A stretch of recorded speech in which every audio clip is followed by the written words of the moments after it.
Okay, iPhone. GoPro's not cooperating. The battery's dead again, so here we go. So let's move on to my year in the Bay Area. Wonderful year.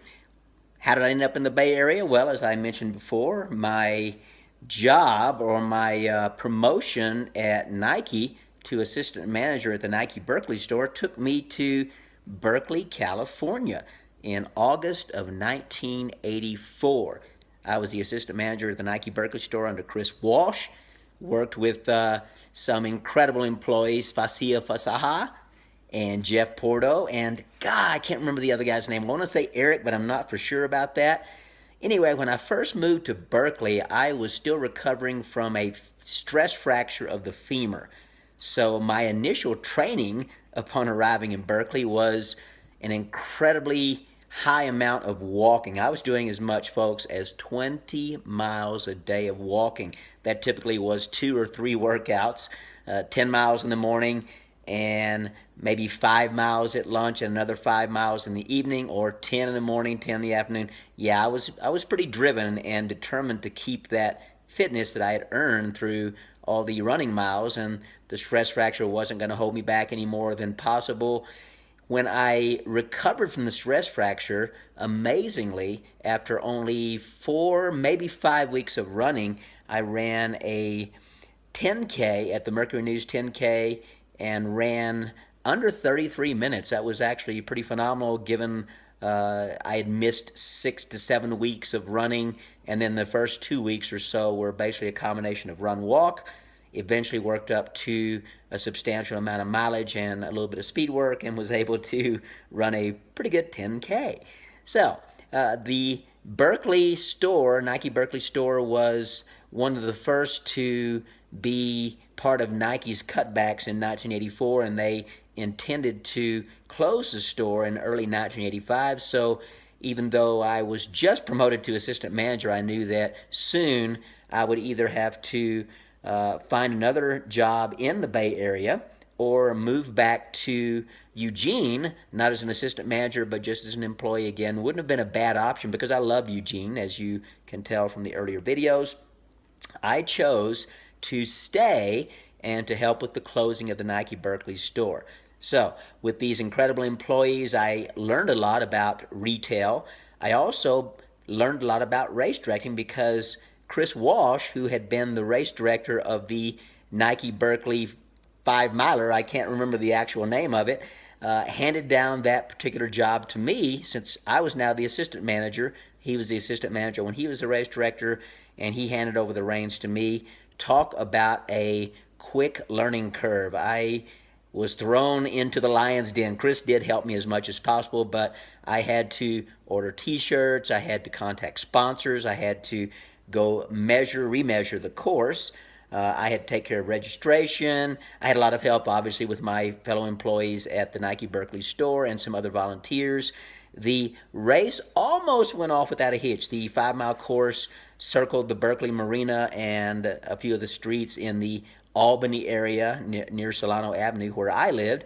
And the only hitch was a train that only ran maybe once every 8 days decided to run on that particular morning and held up about half the field for 30 seconds or so. And I was crushed because, my gosh, I mean, there was no regular schedule for the train. It just happened to come through that particular moment. And of course, the runners were frustrated, but they totally understood, and the post-race party was amazing. All in all, it was a successful event. I wish that one little hitch had never occurred, but welcome to the world of race directing, especially first-time race directing.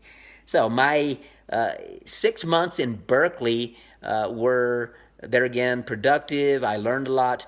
I also lived in a beautiful apartment near the end of Solano Avenue. Now, those who know Berkeley know that Solano is pretty famous for all of its ethnic restaurants. I could walk literally 1 to 2 blocks and experience any type of cultural food you can imagine, from Thai to Chinese to Mexican to a Russian tea house. And not far away was an Ethiopian restaurant that my friend Fasil took me to. Just an incredible area for dining. And there was a movie theater only about half a block from where I lived as well, so that was pretty cool.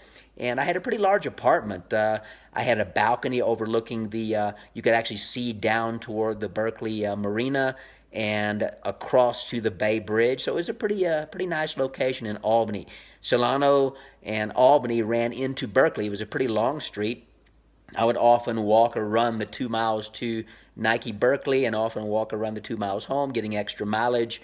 And yeah, I remember also Berkeley itself, going into downtown Berkeley, the restaurants, and there was one particular fellow. He was homeless. He was a very large man and was famous for having this long mane of matted hair, and people used to unkindly refer to him as the Beaver. And he had some mental issues. Very harmless guy, but well over 6 feet tall. Must have been a basketball player in earlier life. And ironically, several years later, maybe 30 years later, I met someone who lived near the Berkeley area, and he said that this particular gentleman was still there and never had harmed anyone, but still roamed the streets. And he would often swear and go off on tangents. But that was pretty much my first experience with some of the life in Berkeley and beyond.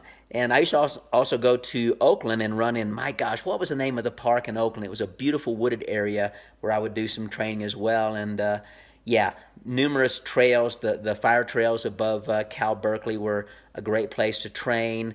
I also was taken up into this park, above Berkeley, and I would run in the eucalyptus groves. Maybe Randy Cufaro can tell me the name of that particular park. It escapes my memory right now. I don't usually rely on Google or notes. I am going mostly by my memory, and so some of the names may be wrong. Some of the dates may be a little bit off. I know it was definitely 1984, 1985, early 1985, because that particular 6-month period was my introduction to the Bay Area. Loved the Bay Area. Was taken once to Mount Tam area, and we ran up to the top of Mount Tam and back down. That was with a famous runner named Bill Donikowski of University of Michigan. Bill and Gerard and Greg Meyer were part of those great Michigan cross-country teams back in the day. Bill has since passed away a very untimely death due to cancer. So we lost another great runner at far too young of age. I think Bill was maybe 2 years older than I am. So that was pretty much my experience on the Berkeley side, other than mentioning on December 20th, 1984, famous date because I wanted to start my running streak. I had just come off of an injury. I wanted to start my running streak on the 20th anniversary of Ron Hill's running streak. Now, Ron Hill went on to have a running streak running every day, and for most of that streak, twice per day, except on Sundays, 52 years and 39 days. Ladies and gentlemen, I thought it'd be a good omen to start on that particular day, the 20th anniversary of Ron Hill, and I started a running streak that lasted 10 years and 37 days.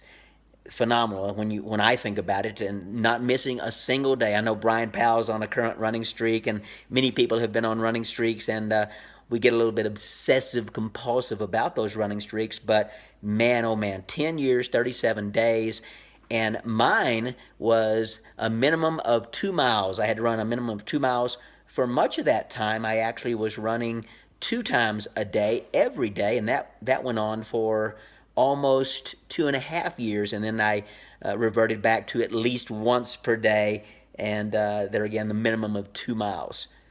So that's pretty much my Berkeley experience. I met several people at the Berkeley store. I remember, pretty sure that's where I first met Sil Pascal, my buddy Sil, who has recently reconnected with me. And Sil and I are just having a blast rehashing all the old history. He's as much of a stats nut as I am, and has met many, many famous people as well. And we were part of that early running boom generation that experienced so many wonderful races and faces and met so many wonderful runners. He knew Frank Shorter a lot better than I did, actually, so that was kind of cool to reconnect with Sil for sure. And if I remember correctly, Sil came into the Berkeley store, mentioned that he recognized me from a photograph he had in the New York City Marathon. And we became fast friends, pun intended, fast endurance type friends. And I eventually moved to the other side of the Bay, and that will be part two of the Bay Area years. And Sil and I were able to train together quite often, as a matter of fact. Also, I met a guy named Larry Eder. Larry is still a journalist, and Larry was working for Runner's World magazine. When he found out that I was planning to try to stay in the Bay Area, he hooked me up with Derek Clayton, who was one of the big wheels at Runner's World back then, and I was able to interview with Derek Clayton. And guys, that particular interview, oh my gosh, I was still living in Albany. I went for the interview and walked in. Here was the former world record holder, Derek Clayton, 2 hours, 8 minutes, 33 seconds in 1969, folks. That record stood until Salazar broke it in 1981, 2:08:33. He was still incredibly fit, incredibly tall for a long-distance runner, and nearly broke my hand when he shook it.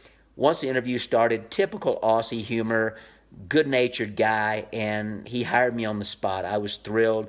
I was going to get to work with Derek Clayton at Runner's World magazine. So the next episode will be about that Runner's World Bay Area experience, and then we'll take Runner's World over to the East Coast when it was purchased by Rodale Press.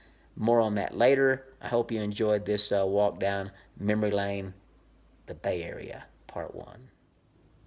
Say hi, executive producer and